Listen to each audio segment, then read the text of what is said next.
Welcome to the channel education for all. तो आज हम करेंगे क्लास 10th इलेक्ट्रिसिटी के जो मैंने लास्ट क्लास में वीडियो डाले थे, question number 1 to 11। Now we are going to do question number 12 to up to last question, that is 18। Okay, तो जिन्होंने मेरे पहले चैप्टर की मतलब चैप्टर इलेक्ट्रिसिटी का फर्स्ट वीडियो नहीं देखा, मैं डिस्क्रिप्शन में लिंक डाल दूंगा, पहले वो देखें फिर जाके इसे देखिए, ठीक है क्लास। तो फर्स्ट क्वेश्चन आपके पास several electric bulbs designed to operate it as 220 volt working on. We have a bulb with power 10 watt and voltage 220 volt. How many connected parallel with each other across the wire to have 220 volt and current is 5 ampere? C class. वो कह रहा है कि आपके पास bulb है, बहुत सारे हैं, कितने हमें नहीं पता, उनकी कॉन्फ़िगरेशन ये है। जो बल्ब आपके पास है उनकी कॉन्फ़िगरेशन क्या है कि वो 10 वॉट पावर कंज्यूम करते हैं और वोल्टेज 220 वोल्ट, और आपको ऐसे कितने सारे पैरेलल में कनेक्ट करने हैं, ये कंडीशन उसने दे रखी है। We have to connect these bulbs in parallel to attain this configuration, ताकि ऐसा आ जाए। तो हम सबसे पहले चेक करेंगे कि क्या कॉन्फ़िगरेशन हो सकती है। तो देखो क्लास, यहां वोल्टेज और पावर, तो पावर के तीन फॉर्मूले, वी आई, पावर का formula V square by R, power का formula I square by R. तो क्लास याद करो, मैंने आपको कहा था पावर के सिर्फ यही तीन फॉर्मूले हैं, और आपको प्रिसाइजली आपको दिमाग लगा के ये डिसाइड करना है कि इन तीनों में से कौन सा फॉर्मूला इंप्लीमेंट कर सकते हो। तो क्लास देखो, वो फॉर्मूला इंप्लीमेंट नहीं करोगे जिसमें करंट आ रहा है, जिसमें करंट आ रहा है, बिकॉज अब जब आप इस सारी कॉन्फ़िगरेशन को 220 वोल्ट पे लगाओगे, है ना, तो इनका करंट वेरी कर जाएगा। यहां जो करंट है वो करंट नहीं फ्लो करेगा। क्यों? क्योंकि इन बल्ब का अपना कुछ रेसिस्टेंस होगा, और पैरेलल में जब रेसिस्टेंस को आप कनेक्ट करते हो तो ओवरऑल रेसिस्टेंस क्या होता है? डिक्रीज होता है। इसलिए हम करंट वाली इक्वेशन को इंप्लीमेंट नहीं करेंगे। तो अब हम ये वाली इक्वेशन लेते हैं। तो पावर का formula V square by R, तो आर का formula V square by power. V है 220 by power is 10, this will give 220 into 22. This is the resistance of a bulb. ये हमने क्या निकाल दिया? रेसिस्टेंस निकाल दिया। अब दिमाग लगाना क्लास, बहुत आसान चीज है। ये V और I है, ये V और I किसका है? इस सर्किट का है। जो सर्किट बनेगा बल्ब को पैरेलल में लगा के, उसका V और I है। तो V equal to I R, then R equal to V by I, that is 220 by 5, that is 44 ohm. तो क्लास अब हमें समझ आया कि एक बल्ब का रेसिस्टेंस इतना था और आपको टोटल रेसिस्टेंस कितना करना है? इतना। तो कितने बल्ब पैरेलली लगाए जाए? देखो यहां से तो क्लियर होना चाहिए क्लास कि अगर आपने दो रेसिस्टेंस लिए, एक आर और एक आर, और दोनों को अगर सीरीज में लगाया तो रेसिस्टेंस हो जाएगा 2R, और पैरेलल में लगाया तो रेसिस्टेंस हो जाएगा R/2। यानी कि सीरीज में रेसिस्टेंस इंक्रीज करता है और पैरेलल में रेसिस्टेंस डिक्रीज करता है। तो ये बड़ी वैल्यू है इंडिविजुअल रेसिस्टेंस की, और टोटल रेसिस्टेंस छोटा आ रहा है। तो ये यहां से भी क्लियरली मेंशन हो रहा है कि ये कैसे कनेक्टेड होंगे? अब पैरेलल में कनेक्ट होंगे। अब हमें ये पता लगाना है कि कितने कनेक्ट हो सकते हैं। तो देखो दिमाग लगाओ, अगर मैं आपसे कहूं कि पैरेलल रेसिस्टेंस R/2 है और इंडिविजुअल रेसिस्टेंस था R, ठीक है ना, तो आपको क्या करना है? इंडिविजुअल रेसिस्टेंस ऊपर और पैरेलल वाला रेसिस्टेंस नीचे। तो क्या आ जाएगा? 2R/R। तो कितने रेसिस्टेंस लगाए होंगे? दो ही लगाए थे। तो ये तरीका पहले से हमें पता है। क्या पता है? कि अगर आपको पैरेलल के केस में या सीरीज के केस में जब रेसिस्टेंस इक्वल हो, आपको R टोटल दे रखा हो और इंडिविजुअल रेसिस्टेंस दे रखा हो, तो आप नंबर ऑफ रेसिस्टेंस निकाल सकते हो। तो number of resistance in parallel is, जो ग्रेटर वैल्यू है उसको ऊपर रखोगे, स्मॉलर वैल्यू के नीचे, 11 टू द 2 से, यानी कि आपको 110 बल्ब पैरेलली कनेक्ट करने, ताकि वो आपको जो कॉन्फ़िगरेशन चाहिए वो कॉन्फ़िगरेशन आपको दे सके। Okay, now question number 13 class. तो सिर्फ आंसर देना हमारा सब मोटो नहीं है, हम आपको अप्रोच बता रहे हैं कि किस तरीके से सोच रहा है, ठीक है। अगर आप इस अप्रोच को ध्यान से देखोगे तो आपके बहुत सारे कंसेप्ट साथ साथ क्लियर होंगे। उसने कहा, ओके देखो, एक ए है और एक बी है, दोनों का रेसिस्टेंस 24 ओम है, दोनों का रेसिस्टेंस 24 ओम है। अब इन्हें केस 1 कैसे कनेक्ट कर रहे हैं, सिर्फ एक कनेक्ट कर रहे हैं और यहाँ पे 220। दूसरा केस कि वो दोनों को सीरीज में कनेक्ट कर रहा है और 220, और तीसरा केस कि वो दोनों को पैरेलली कनेक्ट कर रहा है और 220।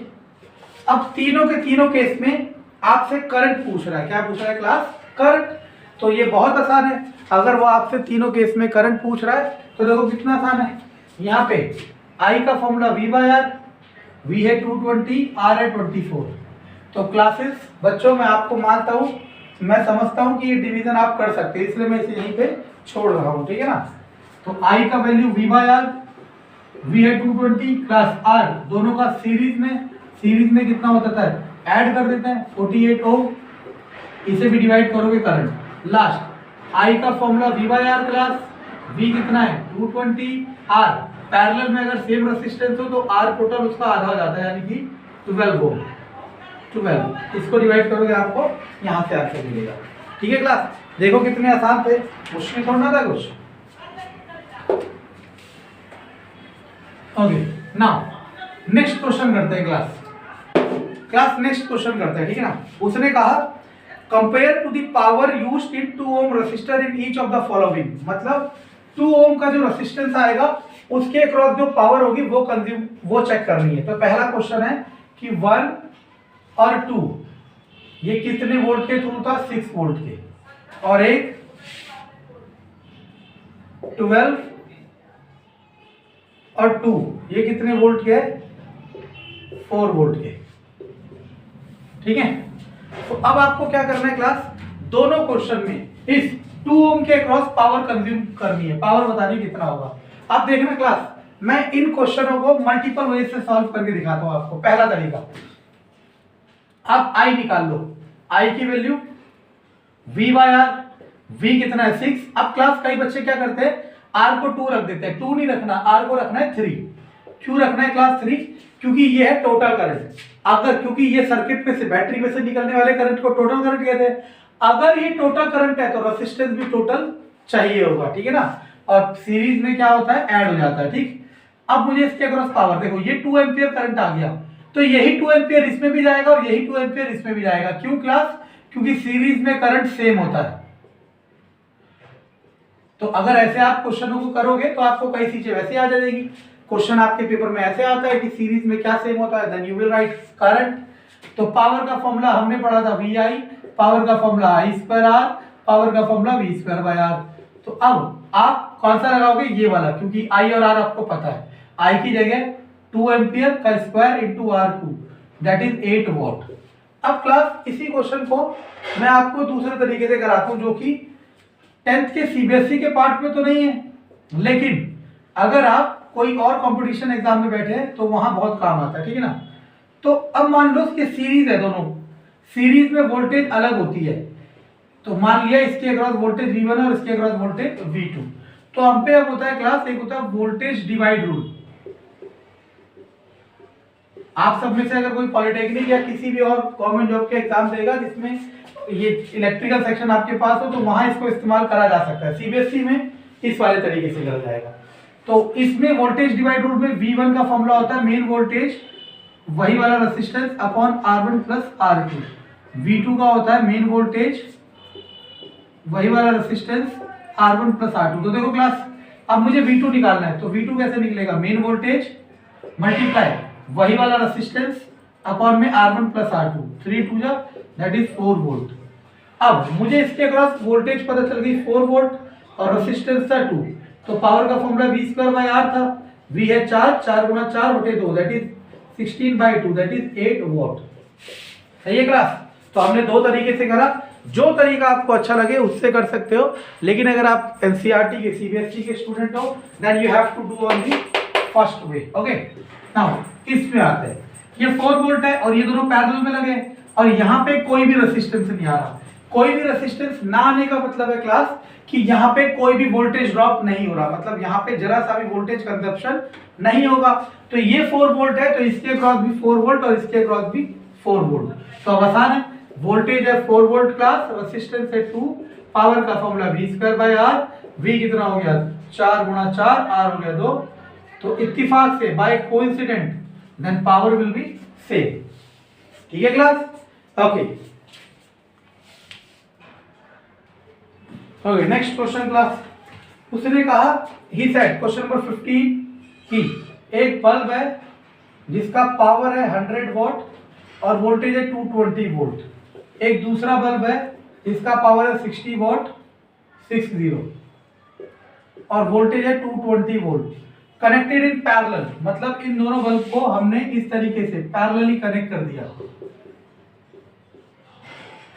और voltage is 220 volt. Now see connected in parallel, current draws at, okay, now he is asking current, ये पूछ रहा है यहाँ कितना करंट होगा। तो आपको पता है class V equal to I R, ये कौन सा लॉ है क्लास, ओम्स लॉ। क्या है, ओम्स लॉ। तो यहाँ से I बराबर क्या होता है क्लास, V बाय आर, है ना।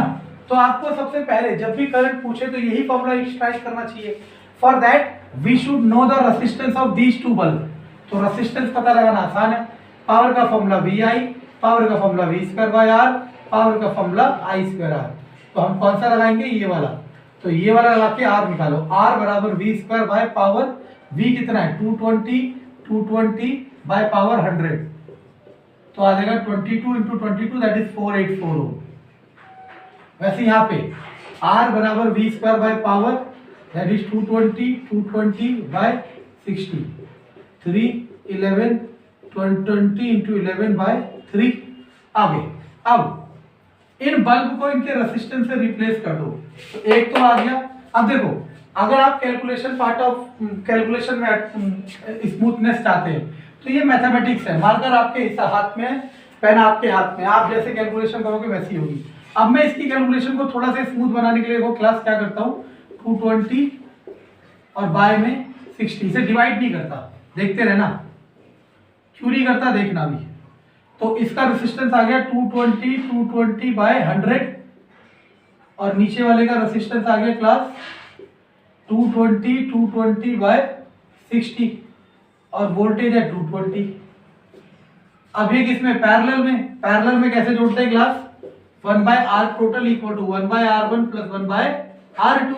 तो क्या हो जाएगा, रेसिप्रोकल करके ऐड करूंगा तो 100 बाय 220 प्लस 60 बाय 220 तो एलसीएम आ जाएगा 220। आप समझे क्लास कि मैंने क्यों 220 को कैंसिल नहीं करा था, क्यों, क्योंकि वो मुझे सेम वैल्यू देता। और जब डिनोमिनेटर सेम होता है न्यूमरेटर को एज इट इज लिखते हैं, 100 प्लस 60 दैट इज 160। ये आया 1 बाय आर टोटल, तो यहाँ से आर टोटल क्या आ जाएगा 220 बाय 160। अब आ जाओ क्लास, हमने कहा था आई का फॉर्मूला क्या है, आई का formula V by R. V कितना है आपको दिया है क्वेश्चन में 220, आर कितना है 220 इंटू ये नीचे वाला 160 ऊपर, एक से एक जाएगा, एक से एक जाएगा, 2 से 8 2 से 11 that is 8 by 11 ampere. Divide करोगे 0.7 समथिंग आएगा। ठीक है, तो देखा क्लास आपने, चीजें मुश्किल नहीं है, बस आपकी अप्रोच अच्छी होनी चाहिए। You should know how to deal with that question. Okay, सही अप्रोच आपको लगाना बहुत जरूरी है, क्योंकि अगर अप्रोच आपकी स्टार्टिंग अप्रोच गलत हो गई तो फिर आप क्वेश्चन को किसी भी तरीके से ले जाओ, वो आपको लास्ट में गलत आंसर ला के देगा। ठीक क्लास, ओके। नाउ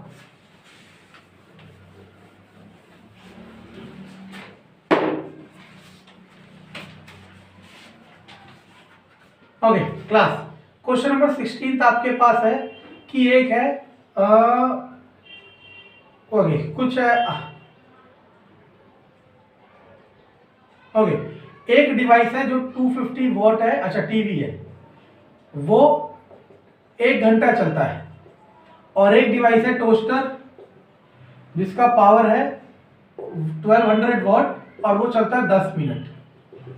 तो कह रहा है क्लास कौन ज्यादा पावर कंज्यूम करता है, किसने पावर कंजप्शन ज्यादा है। तो हम आपको पहले बता चुके क्लास, पावर कंजप्शन मतलब जो हमारे घरों में हम कहते हैं ना कि 200 यूनिट कंज्यूम हो गया, आज 100 यूनिट कंज्यूम हो गया एक महीने का, तो एक्चुअल में यूनिट का मतलब होता है किलोवाट आवर। क्या होता है? Kilowatt our. तो सिंपल है, पहले वॉट को किलोवाट में चेंज करोगे बाय 1000 से डिवाइड करके, फिर इसको मल्टीप्लाई करोगे आवर से, तो बन जाएगा किलोवाट आवर। यही हमारा एनर्जी कंजप्शन, मतलब कितनी एनर्जी कंज्यूम कर रहा है एक डिवाइस, वो किससे पता चलता है क्लास? यूनिट से। और यूनिट क्या होता है? Kilowatt hour. Then we have to calculate like this. So यहाँ पे वॉट कितना है? 250, इसको 1000 से डिवाइड करोगे, किलोवाट हो गया।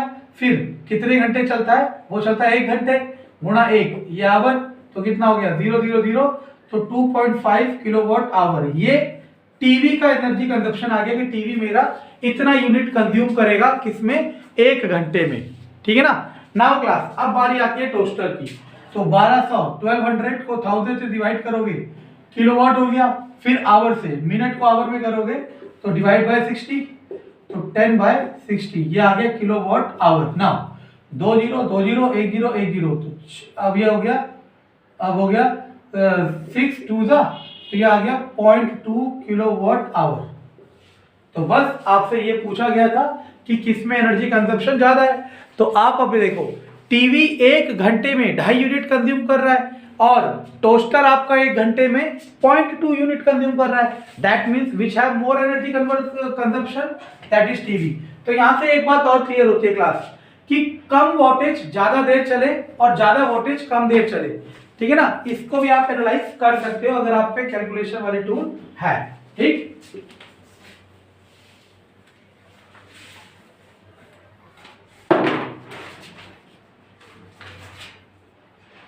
ओके।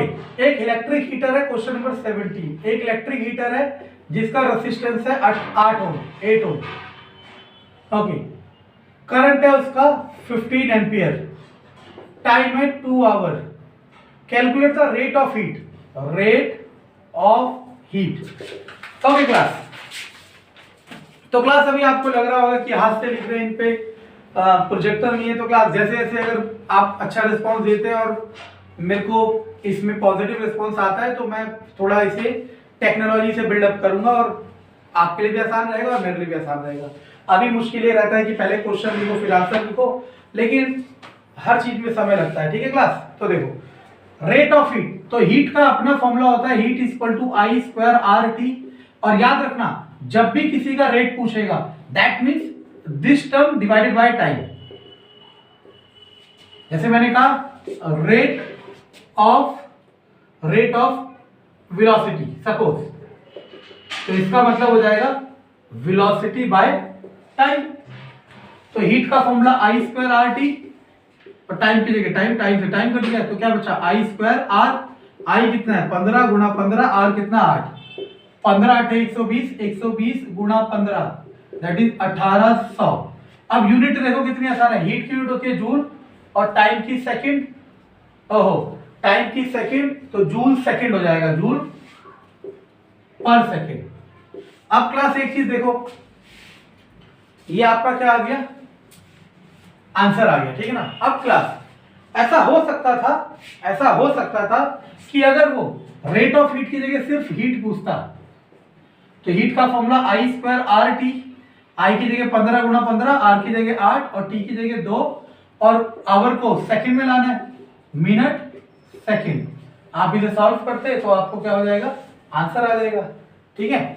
तो यही आपका तरीका है इन क्वेश्चन को सॉल्व करने का। तो क्लास अगर आपको अच्छा लगे तो प्लीज अपने दोस्तों के साथ शेयर कीजिए, ताकि मुझे मोटिवेशन मिले और मैं ऐसे बहुत सारे वीडियो आपके लिए ला सकूं। Thank you class.